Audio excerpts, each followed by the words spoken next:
Балалар, бізде қазір қазақ тілі сабағы. Ортақ тақырып атақты тұлғалар, бөлімше негізгі және туынды етістік.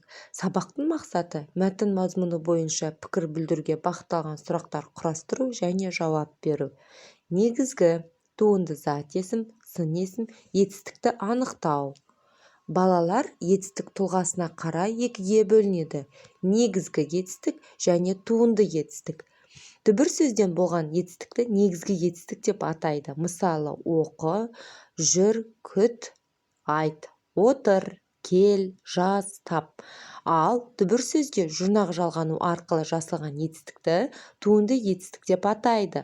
Мысалы, ойла, ақылдас, ақта, биле, үтікте, сәнде. Балалар негізгі түбір сөзден жасалған туынды етістік сонымен қатар басқа сөз таптарынан да жасалады. Тек басқа сөз таптарына қосымша жалғану арқылы ол туынды етістік болады. Мысалы, тісте, аяқта, әдеміле, әдемі, қандай әдеміле боп, ол етістік болып кетті.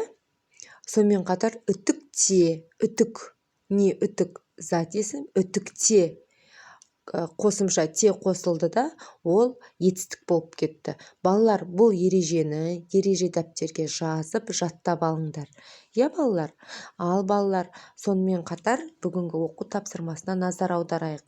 8 ақпан каллиграфиялық сәтке е әрпінің бас әрпін және кіші әрпін барлық талаптарға сай жазып шығамыз.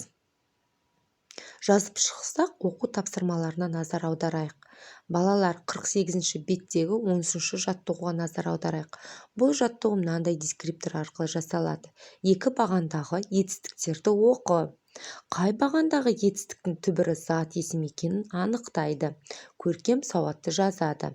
Балалар, яғни бұл жаттығуда сендерге екі бағандағы сөздер берілген екен. Сендер, балалар, түбір сөзі зат есім болатын бағандағы сөздерді теріп жазасыңдар. Балалар, түбір сөзі зат есім болатын. Және оны көркем сауатты етіп дәптерге жазып шығасыңдар. Балалар, тамаша. Бұл тапсырма түсінікті болса, екінші оқу тапсырмасына назар аударайық.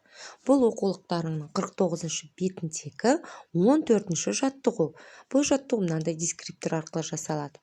Бірінші, мақалды жатқа жазады, етістіктердің астын сызады, көркем сауатты жазады. Яғни, бұл тапсырма сендерге түсінікті деп ойлаймын. Етістікті қалай сызушек, балалар? Дұрыс айтасыңдар. Екі сызықпен сызамыз, ұмытпаймыз, балалар.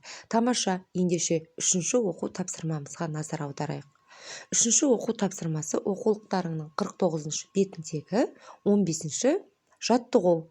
Бұл жаттығу мынандай дескриптор арқылы жасалады. Бірінші, ағаш бұтақтарындағы етістіктерді теріп жазады, етістіктердің сөз құрамына талдайды, етістіктердің түбірі қай сөз табына жататынын қарындашпен төбесіне жазып анықтайды, көркем сауатты жазады. Яғни, балалар, сендер бұл етістіктерді жазып аласыңдар, ағаштың ішіндегі, бұталардың ішіндегі. Одан кейін етістіктерді сөз құрамына талдаймыз. Яғни, түбір, одан кейін оның қосымшасы жұрнақпен жалғау, білесіңдер. Енді төбесіне түбір сөз қай сөз табынан екенін жазып қоясыңдар. Мысалы үшін, зат есім болса, з нүкте е. Тамаша, балалар, бұл тапсырма да сендерге түсінікті деп ойлаймын. Яғни, балалар, сабағымыздың соңында қазақ тілі сабағына кері байланыс беруді ұмытпаймыз. Леп белгісін жазып жібергендерін, маған бәрі түсінікті дегендерін, сұрақ белгісін жазғандарын, әлде де сұрағым бар дегендерін. Тамаша, балалар, келесі сабаққа дайындаламыз.